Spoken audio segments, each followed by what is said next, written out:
Imagine standing at the altar. The air is filled with that magical energy of love and anticipation. Now imagine that you are both the person standing at the altar and the person walking down the aisle toward yourself. This is the journey of self-love, the idea of marrying yourself every single day. I'm Leslie with an I for seeing love as the answer to your struggles. And after capturing well over 1,500 weddings and witnessing over 250,000 people showing up to celebrate love, I want to share with you the transformative power of making that same kind of commitment to yourself. Because what if you didn't have to wait for someone else to say, I do, before you felt cherished, celebrated, worthy of love? What if the real secret to feeling love was learning how to love yourself the way you want to be loved? In this video, we'll explore what happens when you choose to become the love of your own life and the freedom this practice gives you. Now, let's take a moment to really embrace this idea. Imagine getting down on one knee and choosing you completely and unconditionally. Does that thought make you feel uneasy, awkward, or does it sound simple? No matter where you are, lean into this concept and let's reframe the lens that you're looking at yourself through. You are, after all, the only lifelong partner, the one person who will be with you from the moment you were born until your very last breath. And that part isn't negotiable. You're pretty much stuck with yourself. And that is the truth that will set you free from self-loathing to walking you straight into self-love. People might come and go, but the one relationship you're always going to have is the one with yourself. And once you really get that, you start to see how important it is to be your own source of love, support, and acceptance. You can't fake it with yourself. You know all the unspoken thoughts, the patterns you keep repeating, and the parts of you you're still learning how to love. If you find it difficult to say, I love myself, well, let's start with like. Today's the day you get to start liking the heck out of yourself, because when you're solid with you, your love bubble becomes unshakable and no one else gets to poke holes in your peace. So for the first step, say, I choose me. I embrace all of me. I choose to love me, flaws and all. I am willing to grow and learn and be free to make mistakes without judgment. Now say yes, even if it's hard. And if you want to join me in Living in a Love Bubble email list where I share love bubbles weekly to help you stay in your love bubble as often as possible throughout your week, you can sign up below. I want to describe what I believe weddings can teach us. Beyond the physical beauty and that specific couple who takes the vows that day, there's something undeniably magical about a wedding day. I experience this at every wedding I've ever been honored to photograph. It's a day when everyone comes together to celebrate love, to witness the union of two people and to share in that joy in that moment. As a wedding photographer, I've had the privilege of witnessing that magic for over 30 years. And one thing I've learned is that this energy, this feeling of celebrating love, it's transformative. It has the power to lift our spirits, to shift our perspective, and to remind us of what's truly important, to experience what love feels like simply by being in its presence. This is why I call weddings a love bubble. I purposely chose a career where I get to capture that love, to show people how very beautiful celebrating love truly is. Even people who walk into a wedding with heavy hearts, maybe feeling left out, lonely, dealing with really hard things, or even just a little jealous that once again it's not me, often find themselves swept up in the joy of it all. It's hard not to. When you're surrounded by that much loving energy, it's contagious. And here's what's fascinating. That shift isn't just emotional, it's visible. You stand taller, your face softens, your light returns. Others can feel it too, even if they don't know why. The collective love lifts everyone up together. Intentionally seeing love only, putting aside the stresses of life and choosing to be fully present, even for a few hours, is transformative. Weddings remind me of how beautiful we look when we're immersed in love. That same energy, you can choose it for yourself every single day. You can learn to see yourself through loving eyes, to become someone you'd want to say, I do too. So as we begin this journey, I want you to picture yourself both the bride and the groom in your own love story. You're making a vow to honor, to cherish, to love yourself on the good days and especially the hard ones. Because just like a wedding, this commitment will transform the way you see yourself and the way the world sees you too. Now let's talk about what happens inside when we choose love. This isn't just poetic, it's physiological. Our thoughts and feelings directly affect our biology. When we focus on love, we think kind thoughts, breathe deeply, offer ourselves compassion, our stress hormones decrease, our immune systems get stronger, our hearts literally beat in a more harmonious rhythm. But when we dwell in fear, when we focus on shame, scarcity, and not being enough, our nervous systems respond accordingly. We become guarded, reactive, and emotionally disconnected from others and from ourselves. This is why choosing love isn't just about a feeling. It's about becoming better, healthier, lighter, more open to joy. And that's where this beautiful concept of a love bubble comes in. Picture this, a glistening iridescent bubble filled with love, calm, and joy. It surrounds you, it protects you, it lifts you. When you live in that love bubble, others can feel it. Just like children chasing bubbles in the air, people are drawn to your energy. It's not about being bubbly, it's about being present and calming. And that draws more of the same energy to you.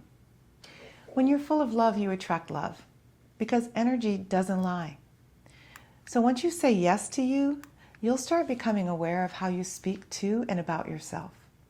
And the more you practice returning to love, the more your life begins to reflect it in your relationships, in your work, in your health, in your sense of self. Now that we understand the power of love, let's make it personal. Let's talk about writing vows. At a wedding, vows are sacred. Couples promise to support, honor, and love one another. They speak to each other's strengths. They say what they adore. Even when they mention flaws, it's in a loving and accepting way. You'll never hear someone stand at the altar and say, I think you're controlling. I think you're a narcissist. You bring up all the guilt I feel for not being good enough. No. They say things like, you bring out the best in me. Being with you, I feel safe. I promise to support you. I promise to love you when things get hard. I promise to see the best in you and remind you of how amazing you are when you forget. Now imagine turning that same love inward. Can you say that to yourself? Can you look in the mirror and say, I see your light. I see your effort. I see how hard you're working, and I see your mistakes, and I love you anyway. And I vow to love you through it all, the mess and the accomplishments. This is what self-vows are about. Start by writing down what you appreciate about yourself. Maybe it's your resilience, your creativity, your kindness, your humor, the way you love others. Here's a slightly morbid thought, but one I find very effective. Imagine your funeral.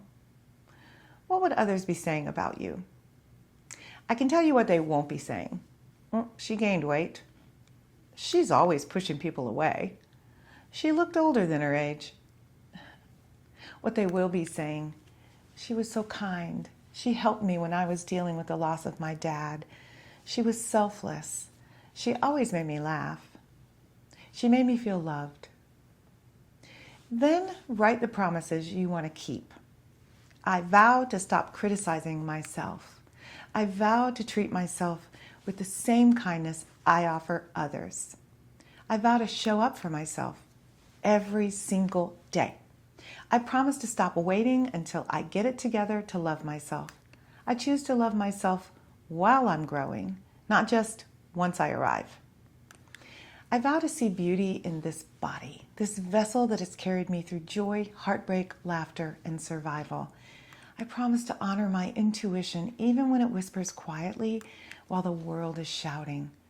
I vow to forgive myself fully, not just for the mistakes I made, but for the times I didn't know better, when I didn't speak up, or I believed I wasn't worth more. I vow to speak to myself with the same tenderness I offer others, especially on the days I feel unworthy or unseen. These vows will become your anchor, especially when your inner critic gets loud and when life feels overwhelming. You're not here to abandon yourself. You're here to love yourself in a way that feels like coming home. Now you're ready to take the sacred walk down the aisle. And there you are, nervous, yet knowing. Your loneliness ends here. So, how do you make this daily practice? Well, it's simple. Every morning, you take a moment to revisit your vows.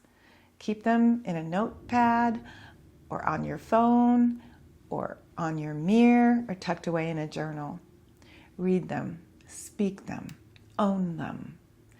Even if you don't feel like saying them that day, that's the day you should say them anyway.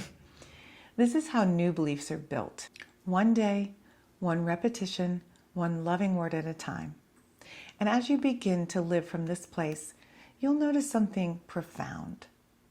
You won't need someone else to complete you.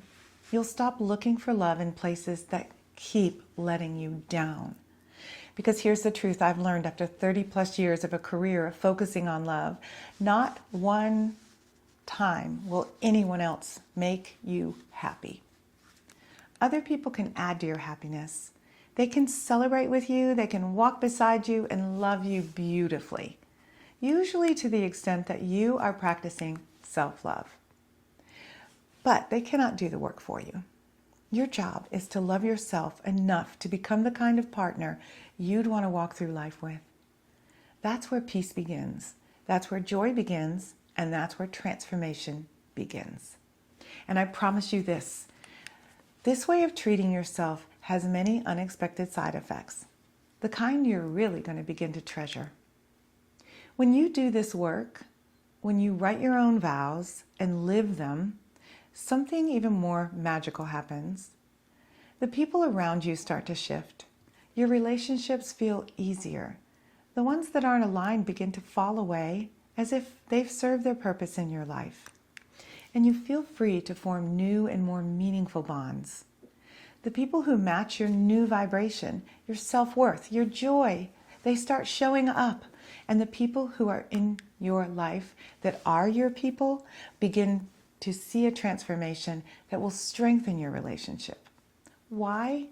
Because love ripples. When you love yourself deeply, it gives others permission to do the same. When you stop abandoning yourself, you stop tolerating people who do. You begin to attract the kind of love that reflects what you've already chosen within yourself. Here's the most beautiful part of this. That feeling that you get when someone falls in love with you, it's not really about them. It's about how being loved allows you to see your own beauty, your own magnificence. But what if you didn't have to wait for someone else to reflect that back to you? What if you became the one who sees it first? That's what these vows are about. It's the heart of marrying yourself. So today, I invite you to do something sacred. Write your vows. Not to a future partner, not to a fantasy, but to the person you already are. Even if you're in a relationship or a marriage, especially if you're in a marriage, these vows to yourself and this commitment to loving yourself with kindness, compassion, actually relieves the heavy burden we unknowingly place on our loved ones.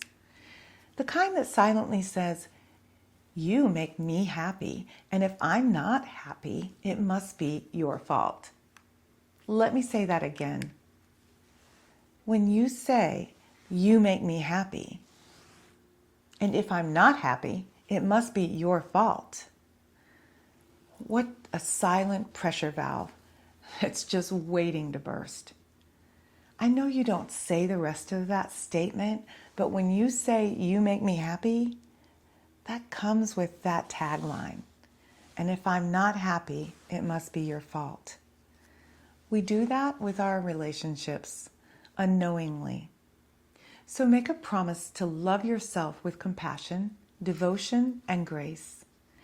And if you'd like a little support, I've created a free downloadable worksheet to help you write your own vows and revisit them daily. Just click the link below. You deserve this love. You deserve this commitment. And you are absolutely worthy of becoming the love of your own life. You will see a shift that will change everything. Thank you for being here. Thank you for choosing love. And thank you for joining me inside the Love Bubble. Check out this next video. You're going to love it.